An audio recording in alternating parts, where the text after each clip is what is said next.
जो हम बात करेंगे वो बॉक्स मॉडल इन सीएसएस के बारे में हम जानेंगे कि वो हम जो है हमारी वेबसाइट के अंदर कोई भी टेक्स्ट वगैरह लिखते हैं या किसी भी किस्म का कोई भी एलिमेंट बनाते हैं तो वो किस तरह से एज अ बॉक्स काम कर रहा होता है हमारे सीएसएस के अंदर। तो लास्ट टाइम आपको याद है हमने जो है जितने भी लेक्चर किए सीएसएस के वो सारे बेसिक के ऊपर थे, लेवल 1 चल रहा था। आज जो है हम थोड़ा सा अपग्रेड हुए हैं लेवल 2 की तरफ और आज जो है हम थोड़ा सा बॉक्स मॉडल के बारे में समझते हैं कि उसमें क्या क्या चीज़ें होती हैं और किस तरह से वर्क कर रही होती हैं।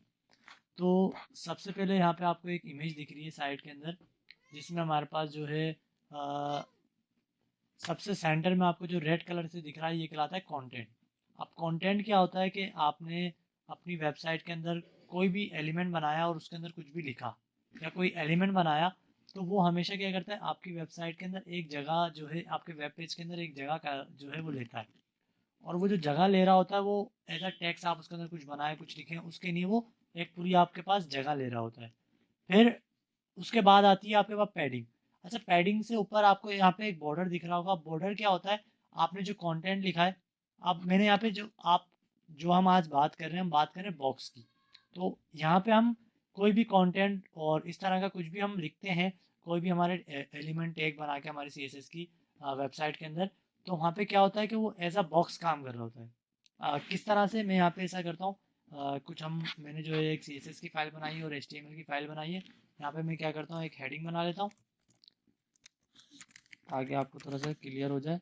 और इसी के नीचे मैं जो है एक बटन बना लेता हूँ सिंपल, और बटन के अंदर हम लिख देते हैं क्लिक मी। और इसी के नीचे मैं जो है एक डिव बनाता हूँ और इसके अंदर मैं कुछ भी लिख लेता हूँ। हम अपने सेंटर का नाम लिख लेते हैं सरदार यासीन मलिक।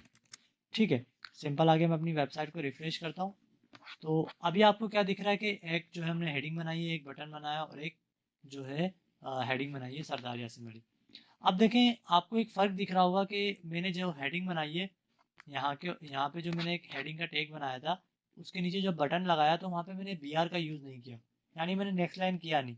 इसी तरह से जब मैंने बटन बनाया तो उसके बाद जब मैंने डिव बनाया तो मैंने बी आर किया नहीं। लेकिन तो फिर मेरी वेबसाइट के अंदर ये ऑटोमेटिकली नेक्स्ट लाइन क्यों आ रही है? मतलब ये हेडिंग के बाद ये जो बटन है वो इसके साथ आना चाहिए, वो हम विदाउट बी आर वो नीचे क्यों आ रहा है? इसी तरह से जो क्लिक मी के साथ सरदार यासिन मलिक है वो यहाँ आना चाहिए, वो नीचे क्यों आ रहा है?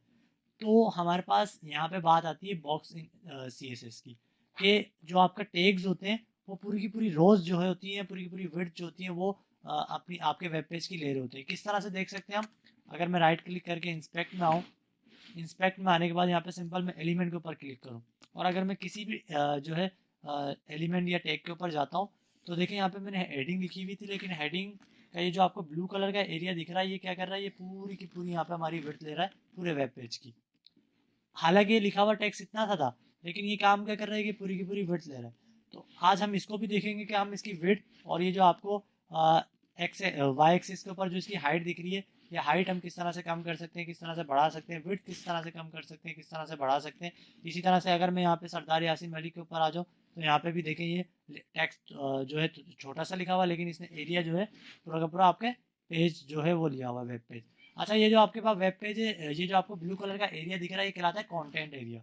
मतलब यहाँ पे आप जो है अपना कोई भी कंटेंट लिख सकते हैं वो पूरा इस एरिया के अंदर आएगा। अच्छा, अब मैं यहाँ पे आपको एक छोटी सी और चीज़ बता देता हूँ। ये जो आपको ब्लू कलर का एरिया दिख रहा है ये आपको कहलाता है कंटेंट एरिया। लेकिन इसी के साथ जो आपको यहाँ पे जो है लाइट ऑरेंज से कलर का जो है एक एरिया दिख रहा है ऊपर भी और नीचे भी, मतलब उस बटन से पहले भी और हेडिंग और बटन के दरमियान भी।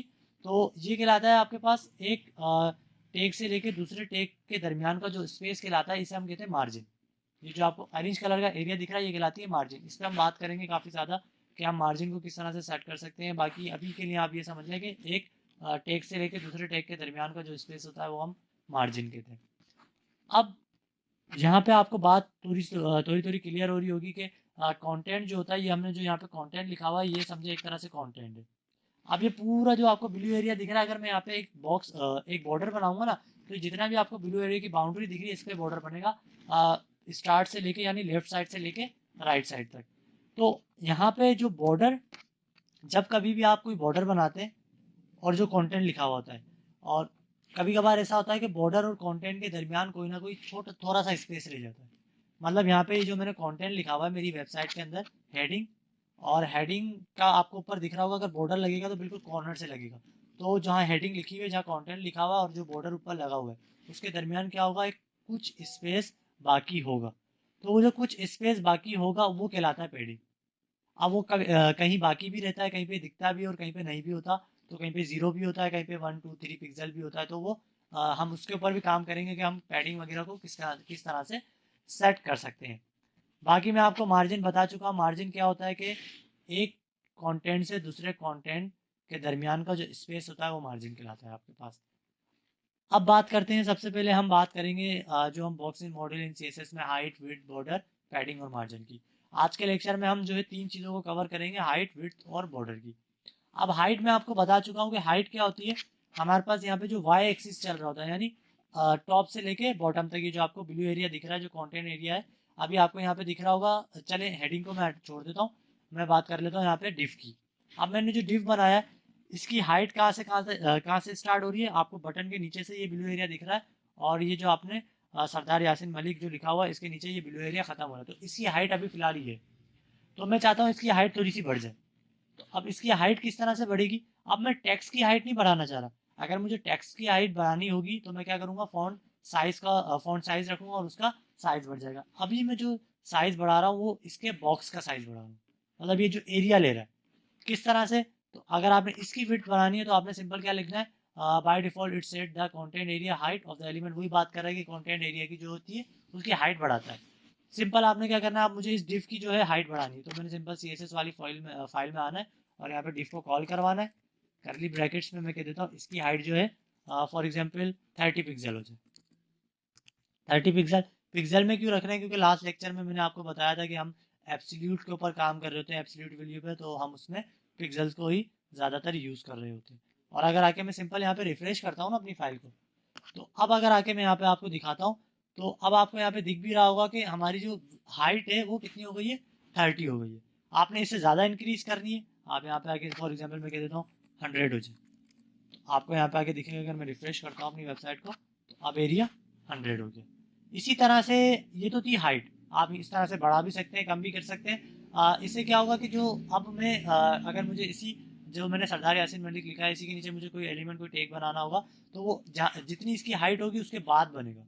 मतलब इसके अंदर अब वो कुछ नहीं बन सकता। इसी तरह से अगर मैं जिस तरह से ये हेडिंग है, अभी हेडिंग की हाइट जो है मेरे पास इतनी है, मुझे हाइट थोड़ी इंक्रीज करनी है, तो क्या होगा, जैसे हाइट इंक्रीज होगी ना इसकी, तो बटन ऑटोमेटिकली नीचे चला जाएगा। किस तरह से, यहाँ पे मैं आता हूँ सिंपल, और हेडिंग को कॉल करवा लेते हैं H1 करली ब्रैकेट्स, और मैं कह देता हूँ इसकी हाइट भी जो है फॉर एग्जाम्पल 70 पिक्सल हो जाए। ठीक है। और सिंपल आगे मैं अगर यहाँ पे आके रिफ्रेश करता हूँ अपनी वेबसाइट को, तो आपको दिखेगा बटन ऑटोमेटिकली नीचे चला गया, क्योंकि उसे स्पेस मिला ही नहीं। और क्योंकि उसका जो ऊपर हेडिंग था जो हमने H1 बनाया था उसने स्पेस ज़्यादा ले लिया, तो बटन ऑटोमेटिकली नीचे चला गया और इसकी हाइट जो है हमने 70 पिक्सल सेट हो गई। इसी तरह से हम बात करते हैं विड्थ की। अब ये देखें, जो डिव बना हुआ था, इस जो डिव बना हुआ है या हेडिंग बनी हुई है या कोई भी पैराग्राफ बना हुआ है, वो क्या करता है, वो पूरी की पूरी विड्थ जो है, पूरा का पूरा आपका एक्सेस, आपके वेब पेज का पूरा एक्स एक्सिस जो होता है, पूरी की पूरी विड्थ जो होता है वो कवर कर रहा होता है। तो मैं चाहता हूँ ये जो पूरी विड्थ कवर कर रहा है ये पूरी ना करे मेरे वेब पेज की, जितना कंटेंट लिखा हुआ है उतना सिर्फ कवर करे।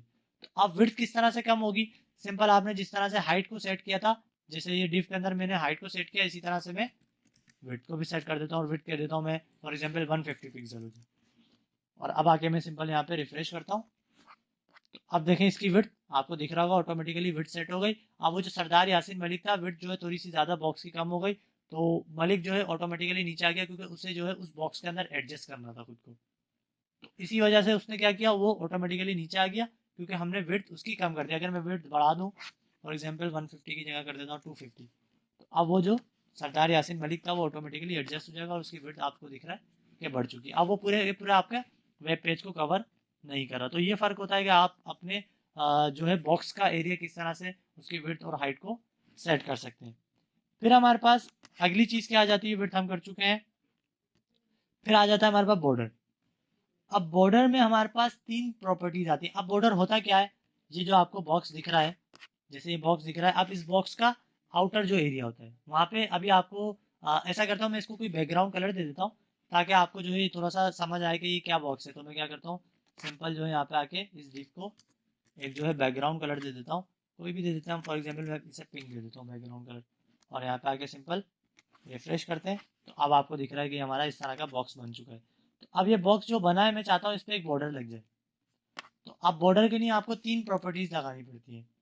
3 में से अगर आप एक प्रॉपर्टी भी कम करेंगे तो वो बॉर्डर नहीं लगेगा। पहली प्रॉपर्टी क्या है, बॉर्डर की विड्थ, यानी बॉर्डर का जो साइज है, उसकी जो चौड़ाई है वो आपने कितनी रखनी है। 2 पिक्सल चौड़ा रखना है, 3 पिक्सल उसकी विड्थ, उसकी जो विड्थ है वो 5 पिक्सल, 10 पिक्सल, वो आपकी अपनी चॉइस है। उसी तरह से फिर आपने अगली चीज़ देनी है बॉर्डर का स्टाइल, मतलब जो आप बॉर्डर लगाना चाह रहे हैं वो सॉलिड बॉर्डर लगे, या मतलब डॉट डिजाइनिंग वाला लगे, वेव स्टाइल में लगे, डबल बॉर्डर लगे। तो ये सारे ऑप्शन हमारे पास उसको स्टाइलिंग में आ जाते हैं। तीसरी चीज आती है हमारे पास लास्ट इसके अंदर, बॉर्डर का कलर। जो आप बॉर्डर देंगे, जिसका आप विड्थ देंगे, जिसका स्टाइल देंगे, उसका कलर क्या होगा, ब्लैक होगा, ब्लू होगा, कोई भी आप इसमें कलर दे सकते हैं। किस तरह से, मैं सिंपल क्या करता हूँ, यहाँ पे मैं अब मुझे इस डिफ, ये जो मैंने डिफ बनाया था, इस डिफ के बॉर्डर लगाना है। तो मैंने सबसे पहले क्या करना पड़ेगा, यहाँ पे आ जाता हूँ और मैं कह देता हूँ कि बॉर्डर, सबसे पहले हम बात करते हैं बॉर्डर की विड्थ। बॉर्डर की विड्थ मैं कह देता हूँ फॉर एग्जाम्पल 2 पिक्सल बॉर्डर लगेगी। उसके बाद मैं बात करता हूँ बॉर्डर का स्टाइल। तो बॉर्डर के स्टाइल में कह देता हूँ फॉर एग्जांपल, हम कह देते हैं कि सॉलिड है। सॉलिड बहुत कॉमनली यूज़ हो रहा है आपके पास, ज़्यादातर हम वेबसाइट में सॉलिड बॉर्डर ही लगाते हैं। और उसके बाद मैं कह देता हूँ बॉर्डर का कलर जो है रेड है, फॉर एग्जांपल रेड है। और अब मैं आके सिंपल यहाँ पे रिफ्रेश करता हूँ, तो आपको दिखेगा कि इसके चारों तरफ एक बॉर्डर लग चुका है। आप इसकी विड्थ यहाँ से इंक्रीज कर सकते हैं, मैंने 2 पिक्सल रखी है, आप कुछ भी बढ़ा दें, 5 पिक्सल कर दें। और सॉलिड की जगह आप इसे फॉर एग्जांपल और कोई डैश कर दें। आपकी अपनी चॉइस है, कलर चेंज करना है आप कलर चेंज कर दें। सिंपल यहाँ पे आके रिफ्रेश करें तो ये उस तरह से इम्प्लीमेंट हो जाते हैं। अब देखें, एक बॉर्डर लगाने के लिए आपको 3 कोड लिखने पड़ रहे हैं यहाँ पे। एक उसकी विड्थ का अलग लिखना पड़ रहा है, स्टाइल का अलग लिखना पड़ रहा है, बॉर्डर कलर का अलग लिखना पड़ रहा है। अगर आप एक भी नहीं लिखेंगे, फॉर एग्जाम्पल मैं स्टाइल वाला नहीं लिखता, तो क्या होगा, वो बॉर्डर लगेगा ही नहीं, क्योंकि उसे पता ही नहीं स्टाइल क्या देना है। अगर मैं यहाँ पे आगे रिफ्रेश करूँ तो बॉर्डर रिमूव हो गया। तो एक बॉर्डर लगाने के लिए आपको 3 प्रॉपर्टीज यहाँ पे लिखनी पड़ रही है। तो मैं चाहता हूँ ऐसा ना हो, मैं एक प्रॉपर्टी यूज करूँ और उसी के अंदर जो है मैं इन तीनों चीज़ों को रख सकूँ। तो फिर हमारे पास क्या होती है, इसका एक शॉर्ट हैंड की होती है। शॉर्ट हैंड किस तरह से होती है कि आपने सिंपल बॉर्डर लिखना होता है, उसके बाद सबसे पहले आप उसकी विड्थ देंगे बॉर्डर की पिक्सल्स में, फिर उसका स्टाइल देंगे आप, और फिर उसका कलर दे रहे होंगे। किस तरह से, अब मैं इन तीनों चीज़ों को शॉर्ट करके लिखना चाह रहा हूँ, तो इन तीनों को मैं फिलहाल के लिए हटा देता हूँ और मैं यहाँ पे सिंपल लिख देता हूँ बॉर्डर। और बॉर्डर में कह देता हूँ 5 पिक्सल डैश, या डॉटेड कर देते हैं, चले 5 पिक्सल डॉटेड, और कलर में कुछ भी दे देता हूँ, ब्लैक दे देता हूँ। तो अब मैंने क्या किया, मैंने उसका शॉर्टन तरीका लिखा है। अब मुझे 3 कोड अलग अलग लिखने नहीं पड़े एक बॉर्डर लगाने के लिए। मैंने सिंपल एक बॉर्डर की प्रॉपर्टी यूज़ की, 5 पिक्सल उसकी विड्थ रखी, उसका स्टाइल रखा डॉटेड, और उसका कलर रखा ब्लैक। सिंपल मैं यहाँ पे आके रिफ्रेश करूँगा तो आप देखें उसी तरह से ये वर्क कर रहा होता है। तो आप इस तरह से मल्टीपल कर सकते हैं। फॉर एग्जाम्पल ज़्यादातर हम शॉर्ट हैंड ही यूज़ कर रहे होते हैं, क्योंकि हमें 3 कोड जो है, हम जितना कोड कम हो और जितना स्मार्टली वर्क करें, यही ज़्यादा जो है काम आ रहा होता है। इसके बाद फिर हमारे पास इसी के नीचे बॉर्डर की एक लास्ट प्रॉपर्टी आती है हमारे आज के लेक्चर की, बॉर्डर का रेडियस। अब बॉर्डर का रेडियस क्या होता है, बॉर्डर के जो कॉर्नर्स होते हैं। अभी आपको दिख रहा होगा मैंने यहाँ पे जो बॉक्स बनाया, इसके कॉर्नर्स जो है किस तरह से इधर रेक्टेंगल काम कर रहे हैं। अब इसके कॉर्नर्स कितने, रेक्टेंगल ही, मैं इसको एक रेक्टेंगल ही बना लेता हूँ। अब रेक्टेंगल के लिए क्या होता है कि आपको हाइट और विड्थ जो होती है सेम रखनी पड़ती है। मैंने हाइट इसकी 100 रखी है, और क्या करता हूँ मैं इसकी विड्थ भी जो है सिंपल 100 रख लेता हूँ, ताकि ये हमारे पास एक रेक्टेंगल बन के आ जाए कुछ इस तरह से। अब ये एक रेक्टेंगल बन गया। अब ये जो इसके बॉर्डर आपको कॉर्नर्स दिख रहे हैं ना, मैं चाहता हूँ ये कॉर्नर्स थोड़े से कर्व हो गए। मैं क्या करता हूँ, इससे पहले तो मैं सिंपल जो है बॉर्डर को जो है यहाँ पे सॉलिड कर देता हूँ, ताकि वो थोड़ा सा आपको क्लैरिफाई हो जाए। अब इस तरह से, अब मैं इसके कॉर्नर्स जो है थोड़े से कर्व करना चाहता हूँ।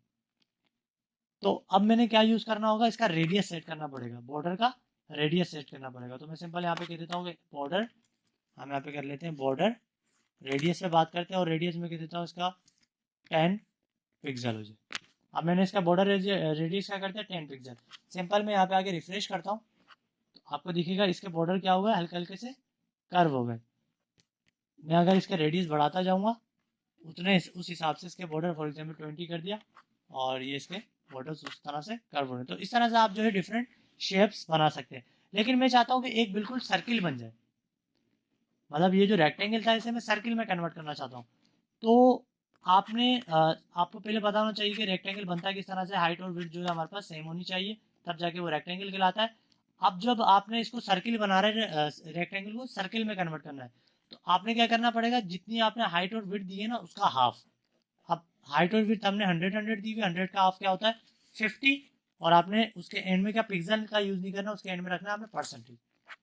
जो उसकी आपने विड्थ और हाइट दी हुई है उसका आधा परसेंटेज पे 50% करेंगे तो वो क्या करेगा, आपको पूरा एक सर्किल बना के देगा। और मैं रिफ्रेश करता हूँ तो आपको एक पूरा सर्किल बना के देगा। तो आप जो है इस तरह से अपने बॉक्सेस की जो है रेडियस को सेट कर सकते हैं, कितना आपने कर्व रखना है। अगर पूरा सर्किल बनाना है तो आप रेक्टेंगल बना के फिर उसका रेडियस को उसका हाफ करके परसेंटेज लगा दें, तो इस तरह से वो आपको एक सर्किल बना के देगा। तो ये हमारे पास कुछ चीज़ें थी। और बात आती है हमारे पास अब दो चीज़ें और रह जाती हैं, पैडिंग और मार्जिन की, जो इंशाल्लाह जो है हम नेक्स्ट लेक्चर में पढ़ेंगे। और वो काफ़ी इंपॉर्टेंट भी है, तो वो वाला लेक्चर भी मिस नहीं करिएगा। पहले आप ये थोड़ा बेसिक समझ लें कॉन्सेप्ट कि किस तरह से हम जो है एज अ डिव काम कर रहे होते हैं, अपनी वेबसाइट में बॉक्सेस पे किस तरह से हम काम करते हैं, उसकी विड्थ हाइट किस तरह से सेट कर रहे होते हैं, बॉर्डर किस तरह से हम जो है उस बॉक्स को लगा रहे होते हैं। तो ये सारी चीज़ों पे आप काम करें। बाकी मिलते हैं इंशाल्लाह नेक्स्ट वीडियो में।